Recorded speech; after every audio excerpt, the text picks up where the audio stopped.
नमस्कार। मैं डॉक्टर कैलाशपति गोस्वामी, आचार्य हिंदी विभाग, डी.वी. स्नातकोत्तर महाविद्यालय सिवान। आज मैं स्नातकोत्तर सत्रांश द्वितीय के लिए कक्षा का संचालन करने जा रहा हूँ। इस सत्र में पत्र संख्या 8 में उत्तर रामचरित का पारायण करना है। प्रथम अंक का अध्ययन करना है। पहली कक्षा में हमने संवाद या श्लोक संख्या 21 से 25 तक का अध्ययन किया था। आज श्लोक संख्या 26 से 30 तक का पाठ एवं अनुवाद प्रस्तुत किया जा रहा है। जैसा कि पिछली कक्षा में चर्चा हुई थी कि श्री राम गुरु वशिष्ठ के आदेशानुसार प्रजारंजन के लिए अपने प्रेम, दया, सुख आदि सभी सांसारिक सुखों को त्याग करने में जरा भी देर नहीं करेंगे, ऐसा उनका मानना है। यहाँ तक कि प्रजाओं के मनोरंजन के लिए अपनी प्रिय सीता को ही त्यागने में संकोच नहीं करेंगे। यह सुनकर सीता दुखी नहीं होती, बल्कि आर्यपुत्र के प्रति निष्ठा उनकी ओर बढ़ जाती है। फिर अष्टावक्र जी को विश्राम करने की सलाह देते हैं श्री राम। उसी समय लक्ष्मण का प्रवेश होता है। दोनों भाइयों के बीच वार्तालाप होने लगता है।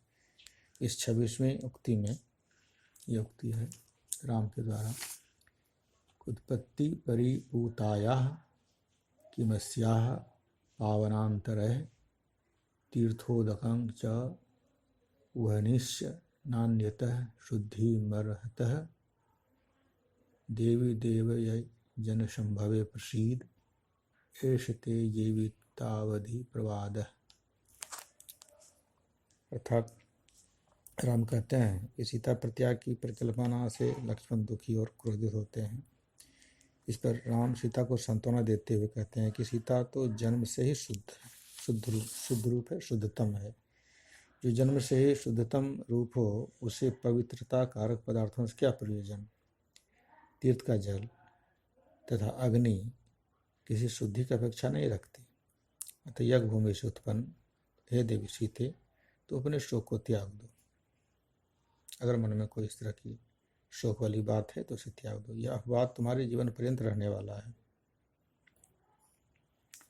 87वीं उक्ति है, कष्टं जनः कुलधनैर्नुरञ्जनीय स्तन्नो यदुक्तम शिवं न हि तत्क्षमं ते नैसर्गिकी सूर्यभिण कुसुमस्य सिद्धा मूर्घिणी स्थिरण चरणैरवताड़नानि।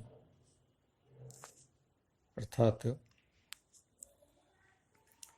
इसमें भी श्री राम कहते हैं कि अपने कुल का जस ही धन है, इसी लोक को प्रसन्न करना ही पड़ता है।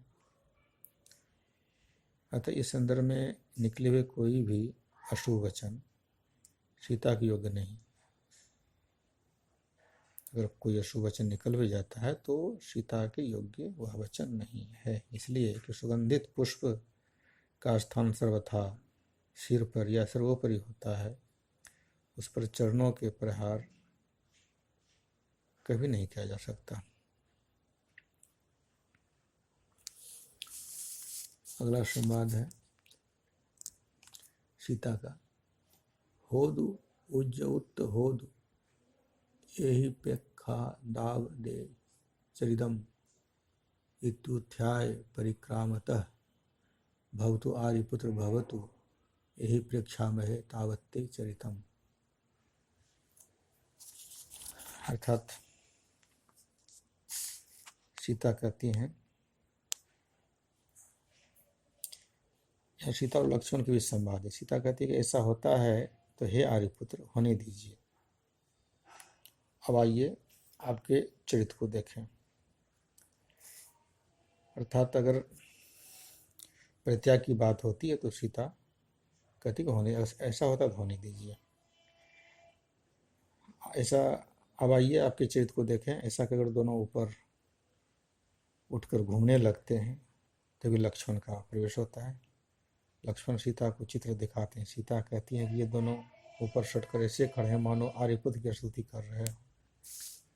लक्ष्मण इदं तदालेख्यम, इस पर सीता कहती निर्वर्णे के एदे वरिणीर्ण्यंत्र ठिड्ढा वथुविय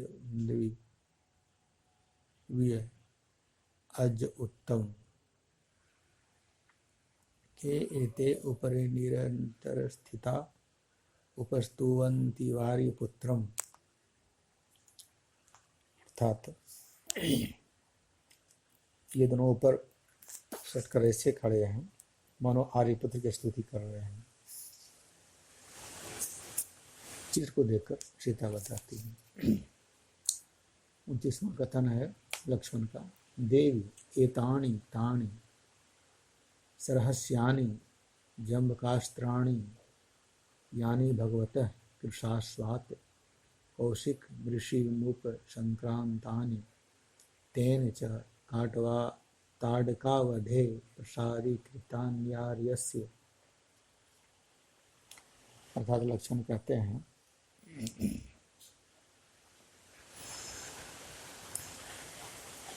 सीता को चित्र में अंकित अस्त्रों को दिखाते हुए कहते हैं लक्ष्मण कि हे देवी, ये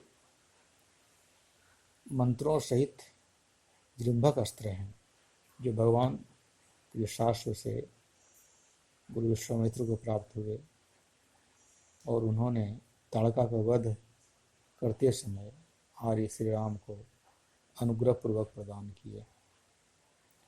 इस पर श्री राम देवी सीता के उस अस्त्रों को प्रणाम करने के लिए कहते हैं।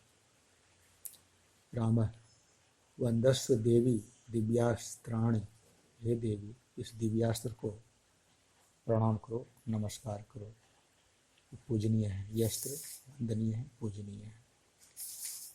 30वां श्लोक फिर राम की उक्ति है इसमें।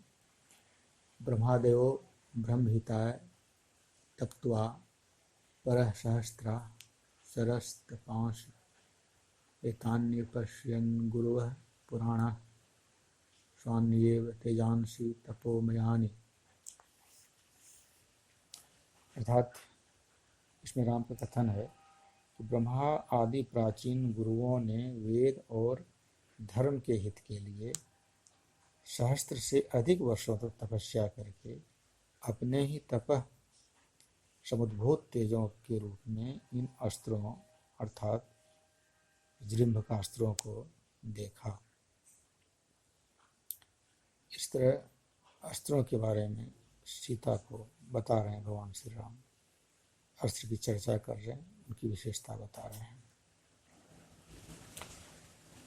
तो आज इतना ही, शेष अगली कक्षा में। तब तक के लिए धन्यवाद।